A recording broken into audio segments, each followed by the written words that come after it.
Greetings RC friends, welcome to Props and Wheels.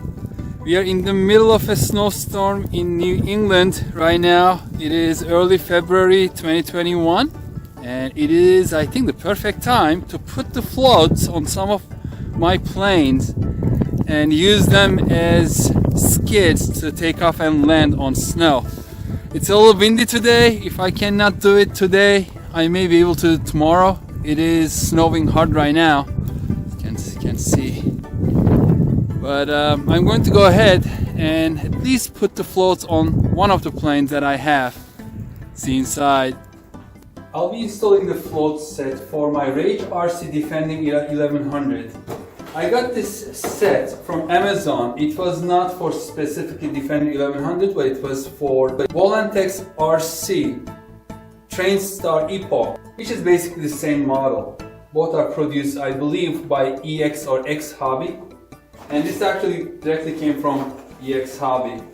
And this was much less expensive than just buying it for the Rage RC Defender 1100 float set. It was $29.99, free shipping, and with the tax it was $31.86. It was a little crushed, so hopefully there won't be any damage.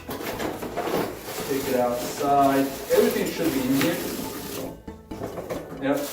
And as you can see from the colors, it's not the color of the Defender 1100, but it is the color of the Train Star. Doesn't matter. It will only give it more color. Or I can not even put it on. So it says, as you can see, Train Star.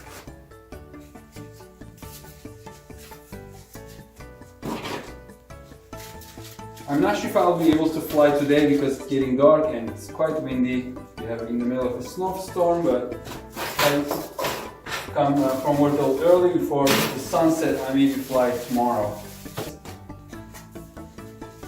So most of it is made from the same foam as the wings. I think it's EPO foam.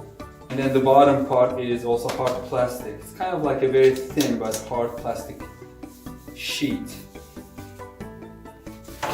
For giving it some durability. I don't see any instructions, shouldn't be necessary. I'm just guessing.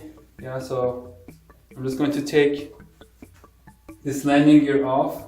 There are two screws holding it. And then there's also another section for the second metal wire. So this goes in as well. And then I just have to put in two more screws for this one and then attach to the floats. Okay, let's get started. Without breaking the airplane, of course. There is a short section in the manual that came with the Defender 1100 on the page 13, optional floats. It doesn't give extensive information how to install them, but it shows nice pictures. So, by the way, the water rudder gets installed to the back, so it's kind of like an extending from the tail, not on one of the floats. So I can just keep that off for now and then install the floats, and each float is being held by 4 of these wires, so I need to figure out how to do that.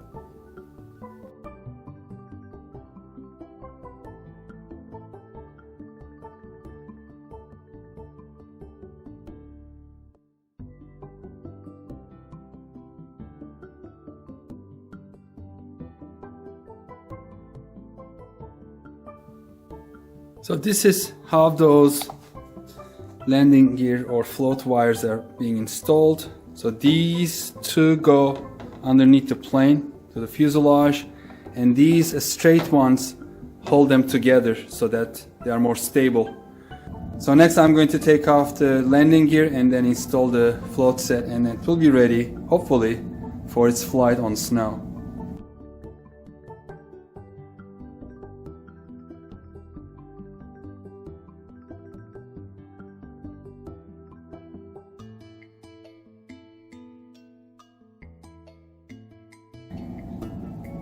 Just a couple of observations. So when you're installing these floats, each anchor point has 3 holes for these screws. As you can see, 3 here, another 3 here. This is missing one, and 3 on this side and 3 on the back, and that's one is missing as well. The reason they are missing is this set only came with 10 screws instead of 12. So what I'm planning to do is I have these additional screws that are about the same length and size. These came at, like, these are spare screws from servos that I use in other planes, and I have a couple more. So I'm planning to add some strength and by putting screws in these empty holes as well. Another thing is I didn't have enough screws for the rear part, so I had 2 here from the previous installation for the regular landing gear, but I didn't have 2 extras. I had 1 extra, so I put that one on, and then the second one you see here is actually a servo screw, so hopefully it will hold. It was about the same size. The head is a little smaller, as you can see, compared to the other ones, but it should be fine. So let me put those last 2 screws onto the back anchor points of the floats, and this should be ready. The only thing I have to do after that is probably, if I feel like it, just put the stickers on.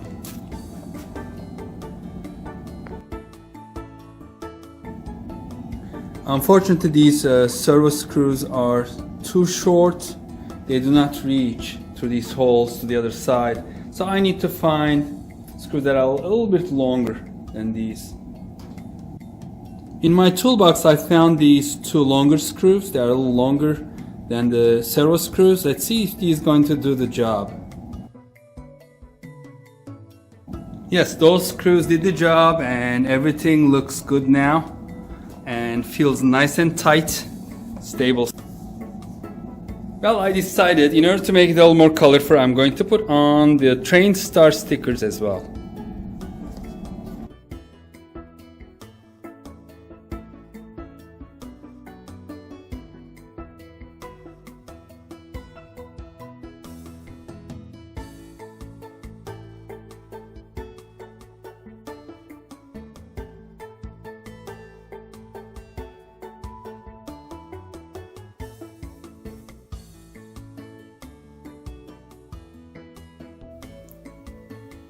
Mismatch colors.